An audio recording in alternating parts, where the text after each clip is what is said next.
বিক্রমনগরে শেষ প্রান্তে একটা ভাঙাচোরা কুটিরে থাকতো 3 ভাই, আদিনাথ, শিবনাথ আর প্রিয়নাথ। বড় 2 ভাই ছিল যেমন ধড়িবাজ তেমনই হিংসুটে, কিন্তু ছোট ভাই প্রিয়নাথ ছিল পরিশ্রমী, সৎ আর উদার। ছোট ভাইকে খাটিয়ে বড় দুজনে পায়ের ওপর পা তুলে বসে দিন কাটাতো। আরে তাড়াতাড়ি হাত চালা, এখনো তো অর্ধেক জমি তৈরি হলো না। আহা, আরে মাটি তৈরি না হলে বীজ বুনবি কি করে? জমিটা ছেড়ে ওবেলা জঙ্গলে যাবি কাঠ কাটতে, কোনো ফাঁকিবাজি চলবে না, বলে দিলাম। না না দাদা, ফাঁকি দেবো কেন? চিন্তা করো না, সব কাজ আমি করে দেবো।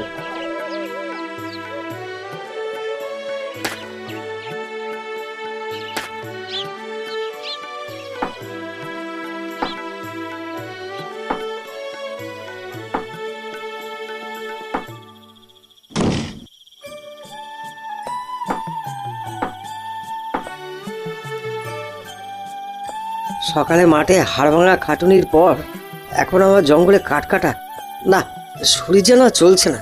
কিন্তু দাদাদের কথা তো আর অমান্য করা যায় না। যাই, এবার এগুলো গুছিয়ে নিয়ে বাড়ি ফিরে যাই।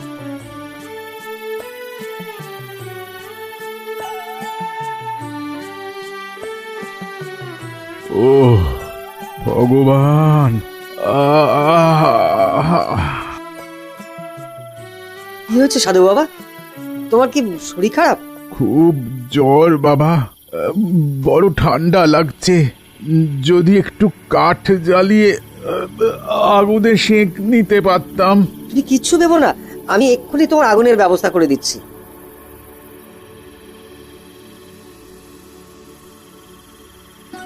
কি করছিস বাবা, কি করছিস?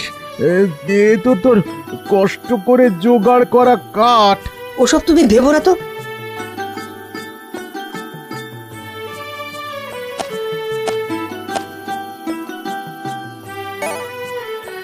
তবে শুধু আগুন জ্বেলে তো তোমার রোগ সারবে না বাবা, কিছু ওষুধপত্রও তো লাগবে। কিন্তু এই জঙ্গলের মধ্যে। এই জঙ্গল জাদুর জঙ্গল রে বেটা, এখানে সব রকম রোগের ওষুধ পাওয়া যায়। তাহলে বলো না বাবা, কি করে তোমার অসুখ সারবে? না, তুই আমায় সারিয়েই ছাড়বি দেখছি। শোন শোন, ওই নদীর ওপারে একটা লাল ফলের গাছ আছে। যদি ওই ফল আনতে পারিস তবে আমি এক্ষুনি সুস্থ হয়ে যাব। আমি এক্ষুনি যাচ্ছি। কিন্তু এই ঠান্ডায় তুই নদী পেরোবি কি করে রে? নদীর জলও যে খুব ঠান্ডা। ও তুমি চিন্তা করো না বাবা, আমি যাবো আর আসবো।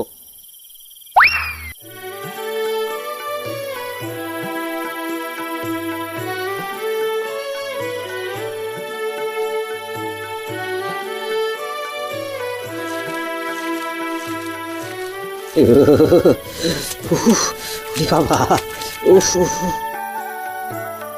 সাধু বাবা যেমন বলেছিল, নিশ্চয়ই এটাই সেই গাছ।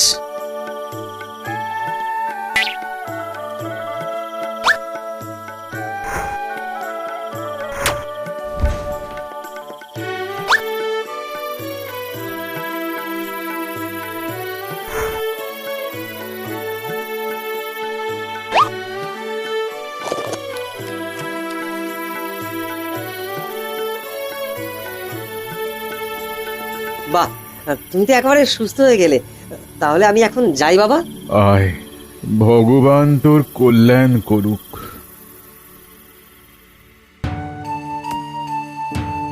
হতভাগা, সেই দুপুর থেকে এখনো অবধি তাহলে কি করলি? কি করলে তুই?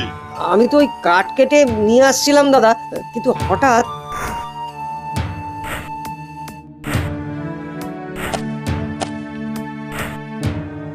আরে একটা কাঠও তো আনিসনি, তাহলে এখন রান্না করবিটা কি করে? কিচ্ছু চিন্তা করো না দাদা, সে একটা ব্যবস্থা আমি ঠিক করে নেব।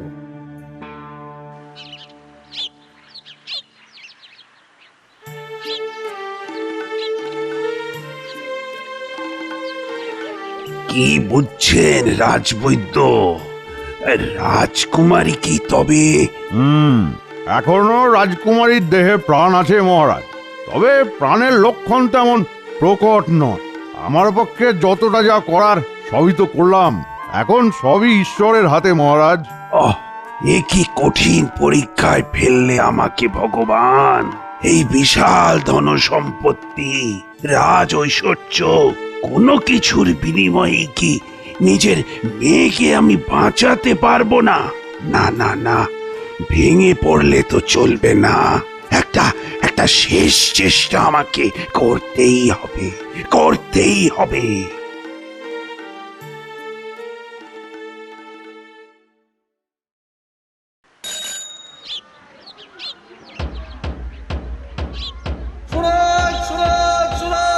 মহারাজ এক বিশেষ ঘোষণা করেছেন। আমাদের রাজকন্যা চন্দ্রমুখী এক ভীষণ রোগে শয্যাশায়ী। কোনো হাকিম বৈদ্যই তাকে সারিয়ে তুলতে পারেনি। এখন কেউ যদি তাকে সুস্থ করে তুলতে পারে তবে মহারাজ তাকে অর্ধেক রাজত্ব আর রাজকন্যা দুই দেবেন। শুনুন শুনুন শুনুন। আমি যা শুনলাম তুইও কি তাই শুনলি? শুনলাম আর বুঝলামও। কি বুঝলি? যত তাড়াতাড়ি সম্ভব জঙ্গলে ওই সাধু বাবার কাছে পৌঁছাতে হবে, তাহলেই কেল্লা ফতে।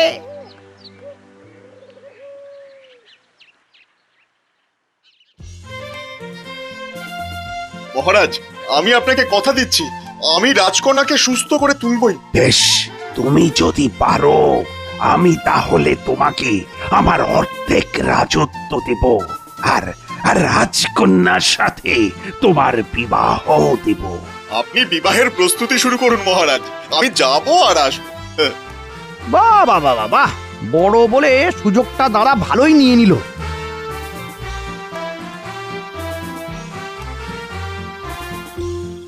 ওই তো, ওই যে সাধু বাবা ধ্যানে বসে আছেন, যাই একেবারে ঝাঁপিয়ে পড়ি ওনার পায়ে। বাবা গো, বাবা, ও বাবা। আরে আরে আরে, কি করিস? ওঠ ওঠ ওঠ বাবা, ওঠ। তুই কে বাবা? আগে বাবা, আমি সেই কাঠকুড়োনো ছেলেটির দাদা, যে গতকাল আপনার কাছে এসেছিল। ও, সেই ছেলেটা? সে বড় ভালো ছেলে। তা তা তুই কি চাস? আমাদের দেশে রাজকন্যার বড় অসুখ বাবা, হাকিম বদ্যি কবিরাজ কেউই তাকে সারিয়ে তুলতে পারছে না। বুঝেছি, তুই তাকে সারিয়ে তুলতে চাস, তাই তো? যদি আপনি একটু সাহায্য করেন বাবা। বেশ, শোন, এই জঙ্গলের শেষে যে পাহাড় আছে তার মাথায় একটা লেবুর গাছ আছে। ওই লেবুর রস রাজকন্যার মুখে দিলেই রাজকন্যা আবার সুস্থ হয়ে উঠবে। ঠিক আছে বাবা, ঠিক আছে, তবে তো আমি এই যাব আর এই নিয়ে আসবো।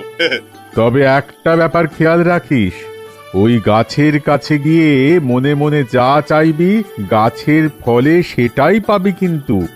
আর মাত্র একবারই গাছ তোর কথা শুনবে, বুঝেছিস? আচ্ছা বাবা, মনে রাখবো।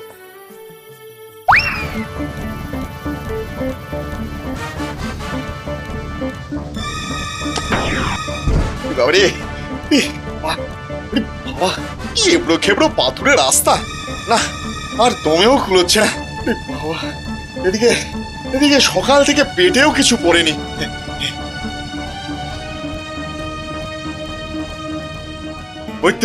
ওই তো লেবু গাছ, তবে লেবু না হয়ে ওটা যদি আপেল গাছ হতো তবে আপেল খেয়ে পেট ভরাতাম।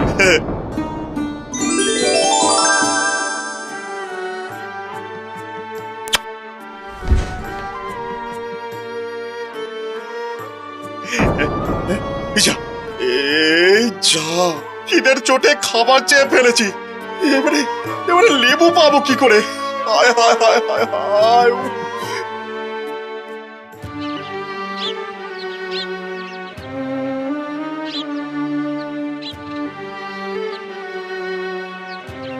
মহারাজ, আপনি আমাকে একটিবার সুযোগ দিন, আমি রাজকন্যাকে সুস্থ করে তুলবো। বেশ, তুমি তাহলে চেষ্টা করে দেখো।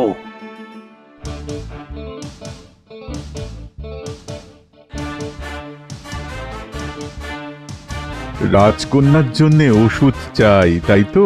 হ্যাঁ বাবা। বেশ, এই পথের শেষে যে পাহাড় আছে তার মাথায় আছে ওই লেবুর গাছ। যদি পেরে আনতে পারিস তবে রাজত্ব আর রাজকন্যা দুই পাবি। তবে সাবধান, ওই গাছের সামনে গিয়ে মনে মনে যা চাইবি গাছের ফলে সেটাই পাবি কিন্তু, কেমন? হ্যাঁ বাবা।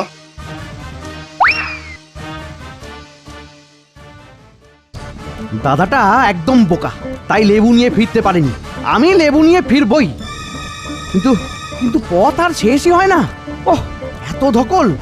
আরে ওই তো পাহাড়ের মাথায় গাছ দেখতে পেয়েছি। ব্যাস ব্যাস ব্যাস, এবার আর কি?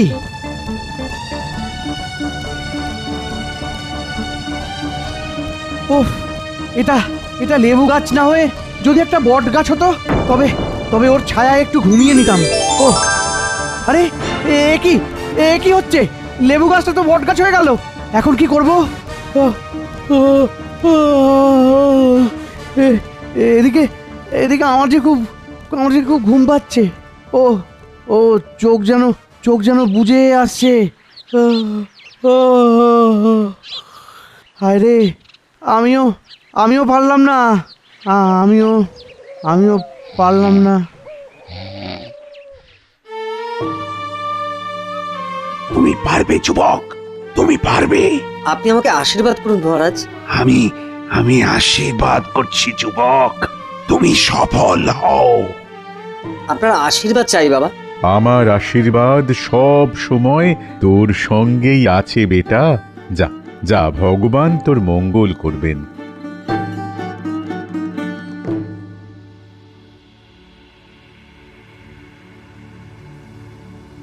ওহ, কি কঠিন এই পথ। তবে পরিশ্রম করার অভ্যাস আছে বলে এখনো শরীরটা তেমন ভেঙে পড়েনি। খিদের তেষ্টা পাচ্ছে বটে, তবে সেসব আমাকে জয় করতে হবে।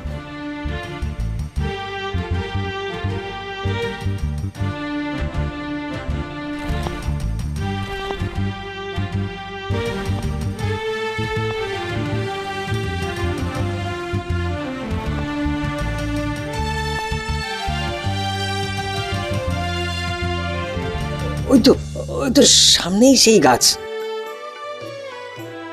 বড় কিছু পেতে গেলে ছোট কষ্টগুলোর কথা ভাবলে চলবে না। যেভাবেই হোক এই লেবু রাজকুমারীর জন্য আমাকে নিয়ে গিয়ে তার প্রাণ বাঁচাতেই হবে।